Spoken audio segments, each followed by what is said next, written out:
Hello बच्चों, क्या हाल चाल। आई होप आप सब अच्छे होंगे, है ना। हम लोगों ने पिछले वीडियो में क्या पढ़ा था। हम लोगों ने गति का पहला समीकरण पढ़ा था, मोशन फर्स्ट इक्वेशन पढ़ा था। आज इस वीडियो में हम लोग क्या पढ़ने वाले हैं, गति का द्वितीय समीकरण या फिर मोशन सेकंड इक्वेशंस कैसे निकलता है, पूरा डेरिवेशन देखेंगे। बहुत आराम से, बहुत ध्यान से समझिएगा और बहुत ही आसान है। ये ग्राफ हम लोग पिछली वीडियो में बना चुके हैं, अगर आपने नहीं देखा है तो जा करके पहले उसको देख लीजिएगा, ठीक है, तब ये समझ में आ जाएगा। हमारे पास एक ग्राफ था जिसमें हमने देखा कि O से A तक उसकी इनिशियल वेलोसिटी u थी, O से आगे जाएंगे, है ना। तो क्या हुआ, ABCD E, ये पॉइंट E था अपना, E पॉइंट तक तो उसकी वेलोसिटी क्या थी, v थी, फाइनल वेलोसिटी, है ना। अब ध्यान से देखिए तो यहाँ पे कुछ दिखेगा, क्या दिखेगा बच्चों, आपको एक ट्रायंगल दिखेगा, एक रेक्टेंगल दिखेगा। अगर मैं बोलूँ कि मुझे इस वेग समय या फिर वेलोसिटी टाइम ग्राफ से क्या मिलेगा, तो हमें मिलेगा डिस्प्लेसमेंट। क्या मिलेगा बच्चों, डिस्प्लेसमेंट। तो अगर मैं डिस्प्लेसमेंट निकालना चाहूँ, है ना, डिस्प्लेसमेंट बराबर अगर मैं निकालना चाहूँ तो एरिया अंडर द ग्राफ, है ना। तो ग्राफ के अंदर आने वाला क्षेत्रफल ही किसी वस्तु का क्या होगा, विस्थापन होगा। तो यहाँ से लिख सकते हैं एरिया अंडर द ग्राफ, ठीक है। ग्राफ के अंदर आने वाला एरिया ही उस वस्तु का क्या कहलाएगा, डिस्प्लेसमेंट कहलाएगा। तो वी कैन राइट हेयर, अब एरिया कौन कौन हो सकता है यहाँ पे, तो एक ट्रायंगल है और एक रेक्टेंगल है ना। तो कौन सा ग्राफ है, मैं ग्राफ लिख सकता हूँ, क्या लिख सकता हूँ, OABC, area under the graph of OABC। तो O से A जाना है, A से B जाना है और B से वापस कहाँ जाना है, C पर आ जाना है, ठीक है। तो इसके अंदर का जो भी एरिया है वो क्या कहलाएगा, एरिया अंडर द ग्राफ या फिर डिस्प्लेसमेंट कहलाएगा, ठीक है। तो निकालेंगे हम लोग डिस्प्लेसमेंट को, ऐसे से लिखते हैं मेरे प्यारे बच्चों, एरिया। आप ध्यान से समझिए, हमारे पास दो लोग हैं, OADC या फिर OCDA। यह एक तरीके का रेक्टेंगल है या कह लीजिए आयत है हिंदी में, है ना। तो हम लिखेंगे area of rectangle, area of rectangle OADC दिख रहा होगा आपको, प्लस इसको जोड़ दीजिए, है ना। तो एरिया ऑफ ट्रायंगल क्या लिखेंगे बच्चों, एरिया ऑफ ट्रायंगल, कौन सा ट्रायंगल, ABD या फिर ADB, कुछ भी लिख लीजिए, ADB, है ना। अब ट्रायंगल के एरिया का फार्मूला आपको पता ही होगा, नहीं पता है तो ध्यान से देखिएगा। एरिया ऑफ रेक्टेंगल का भी पता होगा, क्या होता है, लेंथ इंटू ब्रेड्थ, है ना, या फिर लंबाई गुणे चौड़ाई, क्या बोलते हैं बच्चों, लंबाई गुणे चौड़ाई, ठीक है। तो यहाँ से लिखेंगे एरिया, तो एरिया ऑफ रेक्टेंगल OA, तो O से A देखिए क्या है, ब्रेड्थ है, तो OA इंटू क्या हो जाएगा, OC, OA क्या हो जाएगा, OC हो जाएगा, प्लस एरिया ऑफ रेक्टेंगल तो क्या होता है, हाफ इंटू बेस, तो बेस क्या है, AD है ना, इंटू क्या, हाइट, हाइट क्या है, B से D है। बहुत बढ़िया सर, ये हमें समझ में आ गया, ठीक है। अब ध्यान से देखिए, हमें O से C पता है, O से C पता है, हमें कितना है, T है। O से C तक जाओगे तो किसको पाओगे, T को पाओगे, बट A से D हमें नहीं पता है, क्यों, क्योंकि यहाँ पे देखो AD लिखा हुआ है ना। तो हम लिख सकते हैं कि OC AD के पैरेलल है, समांतर है। मैं यहाँ से लिख रहा हूँ OC parallel to AD as well as, साथ ही साथ OC बराबर भी है AD के, है ना। अगर OC AD के बराबर है तो यहाँ से हम लिख सकते हैं OC बराबर AD बराबर क्या, T। तो एक डब्बा ये बना, तो हमें क्या मिल गया, OC बराबर AD बराबर क्या, T मिल गया। बहुत बढ़िया है सर। O से A तक जाओगे तो U को पाओगे, है ना। तो यहाँ पुट करेंगे S is equals to, O से A तक जाएंगे तो U को पाएंगे, इनटू O से C तक जाओगे तो T को पाओगे, ये लो T आ गया, प्लस 1/2 कांस्टेंट है। A से D जाएंगे सर, ए से डी जाएंगे तो फिर कैसे कंपेयर करेंगे?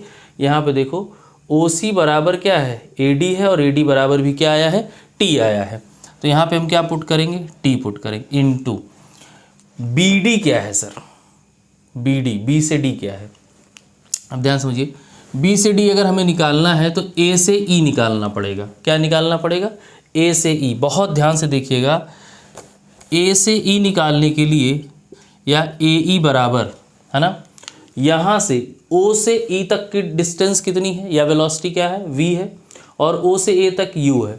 अगर मैं इस यू को निकाल के यहाँ से बाहर फेंक दूँ तो क्या मुझे इतना नहीं मिल जाएगा, बिल्कुल मिल जाएगा। तो it means O E minus क्या, ओ ए। तो मैं यहाँ से लिख सकता हूँ ए ई क्या चाहिए, ओ से ई तक जाना है, फिर माइनस क्या कर देना है, ओ से ए कर देना है। इट मीन्स ए से ई हो जाएगा आपका v माइनस यू। बट हमें ओ से ए ई नहीं चाहिए, हमें ए ई नहीं चाहिए, हमें चाहिए बी डी। हमें क्या चाहिए, बी से डी चाहिए।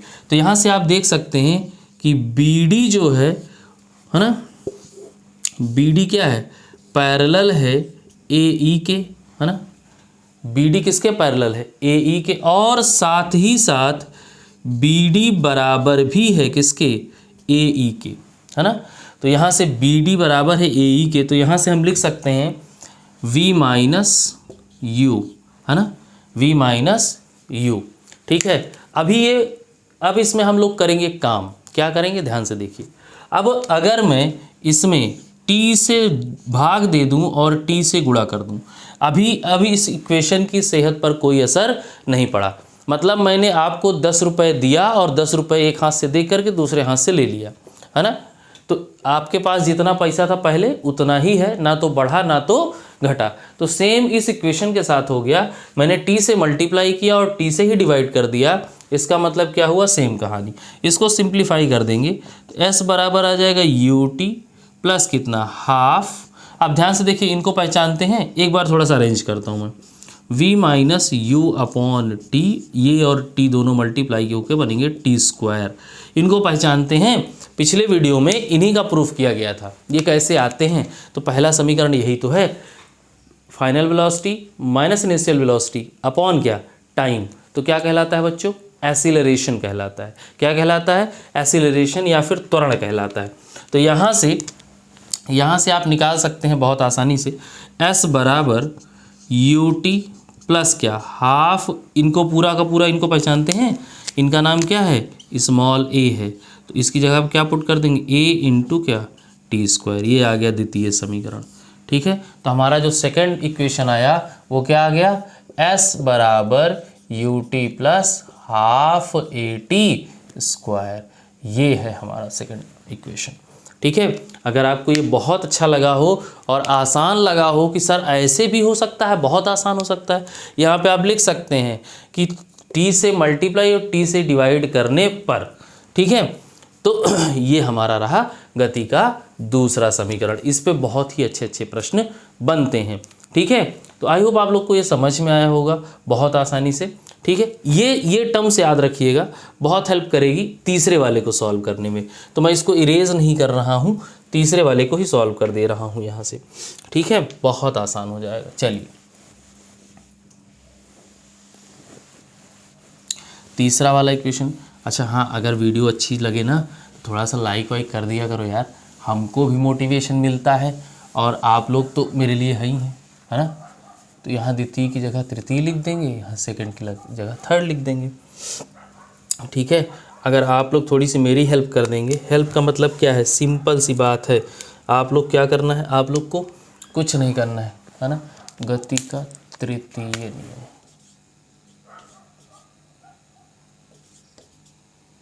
अब हिंदी गलत होगी तो झेलना अपना, क्योंकि मुझे हिंदी उतनी अच्छी आती नहीं है, बहुत हार्ड टाइट है भाई।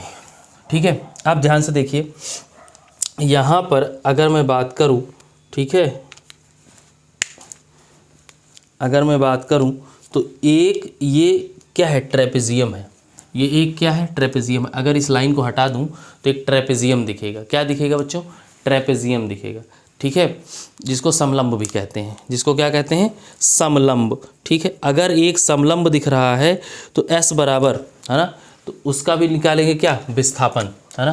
तो displacement is equals to area of क्या, area under the graph, area under the graph, वही सेम लिखने वाले हम लोग।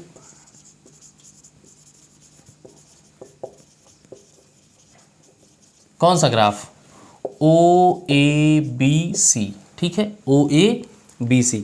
तो OABC है क्या, OABC एक है क्या, ट्रेपेजियम है ना। तो S बराबर लिखेंगे एरिया ऑफ ट्रेपेजियम। तो एरिया ऑफ ट्रेपेजियम क्या होता है बच्चों, एरिया ऑफ ट्रेपेजियम होता है पैरेलल साइड का एडिशन, है ना, पैरेलल साइड का एडिशन प्लस हाफ इंटू उनके बीच का डिस्टेंस। तो पैरेलल साइड का एडिशन, पैरेलल साइड क्या है, समांतर, OA प्लस CD, है ना, sorry plus BC, OA plus BC। तो लिखेंगे OA प्लस क्या, BC इंटू उनके बीच का क्या, डिस्टेंस, लेकिन आधा, तो 1/2 OC, है ना। अब आप इसी को सॉल्व कर दीजिए, आपका मामला सेट हो जाएगा, है ना। कैसे सॉल्व करना है चलिए देखते हैं। बहुत आसान है, बहुत ही ज़्यादा आसान है। इन सब की वैल्यू रखिए पहले। O से A जाओगे, O से A जाओगे, किसको पाओगे, U को। ठीक है, B से C जाओगे, B से C जाओगे, किसको पाओगे, V को। ठीक है, इंटू हाफ। O से C जाओगे, T मिलने वाला है। सर अब क्या करें, अब हमें कुछ समझ में नहीं आ रहा सर, ये हो गया हमारा S, अब क्या करें सर, हमको कुछ समझ नहीं आ रहा, है ना। तो अब कुछ नहीं करना है, बहुत आसान काम करना है। क्या करना है, इसका कर दीजिए आप रेशनलाइजेशन। ठीक है, रेशनलाइजेशन समझते हैं, अगर नहीं समझते हैं तो समझिए, बहुत ही ज़्यादा आसान काम है, ध्यान से देखिए। अब मैं क्या करूँगा इसमें,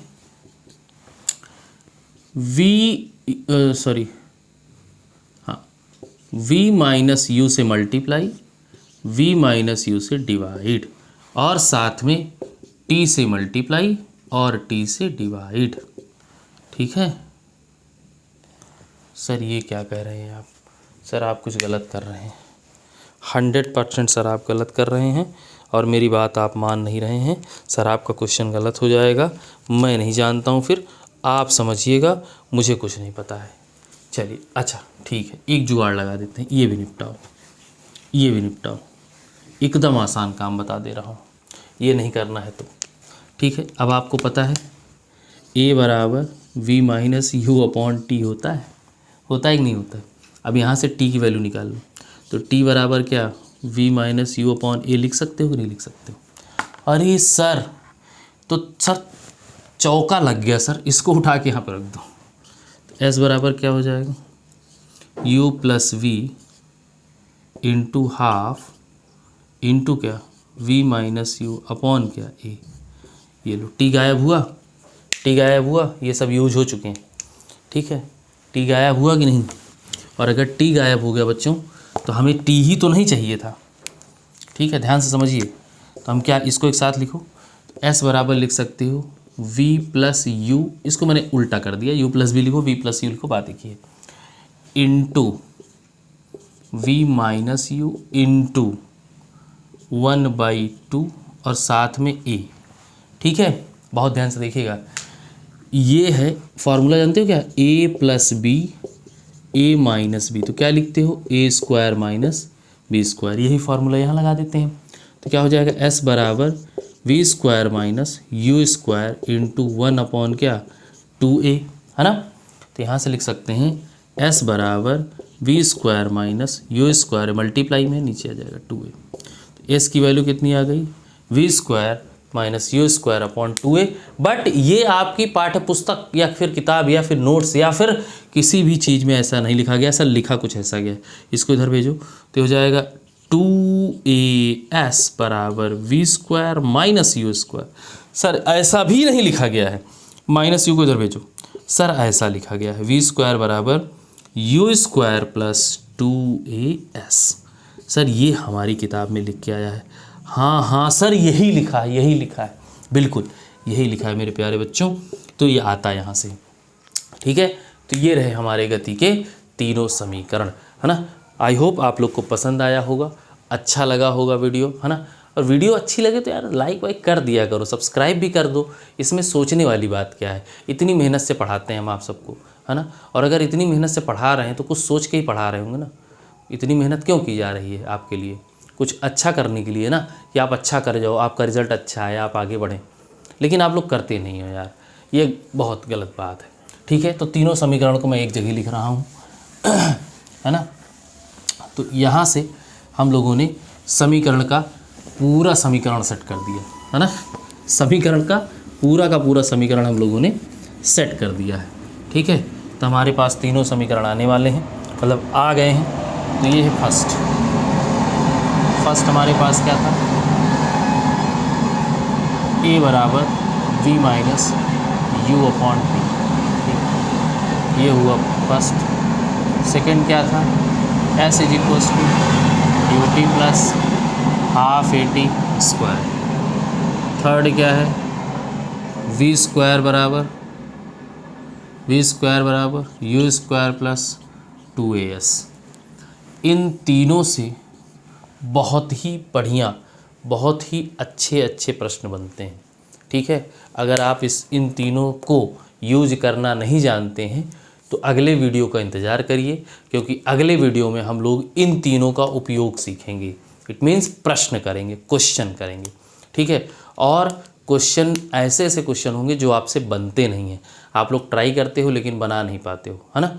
तो उन सभी क्वेश्चंस को मैं यहाँ पे सॉल्व कर दूंगा, ताकि आपकी हेल्प हो जाए और प्लस में आपको ये फार्मूलों का उपयोग या यूज समझ में आ जाए कि कैसे यूज किया जाता है, ठीक है। बहुत सारे लोग बहुत मेहनत कर करके वीडियो बनाते हैं, चिल्लाते एकदम हु हल्ला हा ही हा करते रहते हैं उसे। भाई मैं बहुत प्रेम से पढ़ाता हूँ, आराम से पढ़िए, आपको सब कुछ एक एक कॉन्सेप्ट क्लियर होता जाएगा, ठीक है। मुझे वो उछल कूद बंदरों के जैसे नहीं आती है, ठीक है। हाँ बस ये है कि थोड़ा सा इंटरेस्टिंग बनाने के लिए कुछ 2-4 शब्द हमेशा बोलता रहता हूँ। So please keep watching and दिमाग एकदम खुला रखिए, नहीं तो पीछे रह जाओगे बेटा, क्योंकि कंपटीशन का दौर है, अभी से लगना पड़ेगा, ठीक है। तो ये टॉपिक कक्षा 9 और 11 दोनों के लिए है, दोनों लोग देखिए और अपना बेसिक क्लियर करिए, ठीक है। तो मिलते हैं नेक्स्ट वीडियो में, तब तक के लिए जय हिंद, नमस्कार।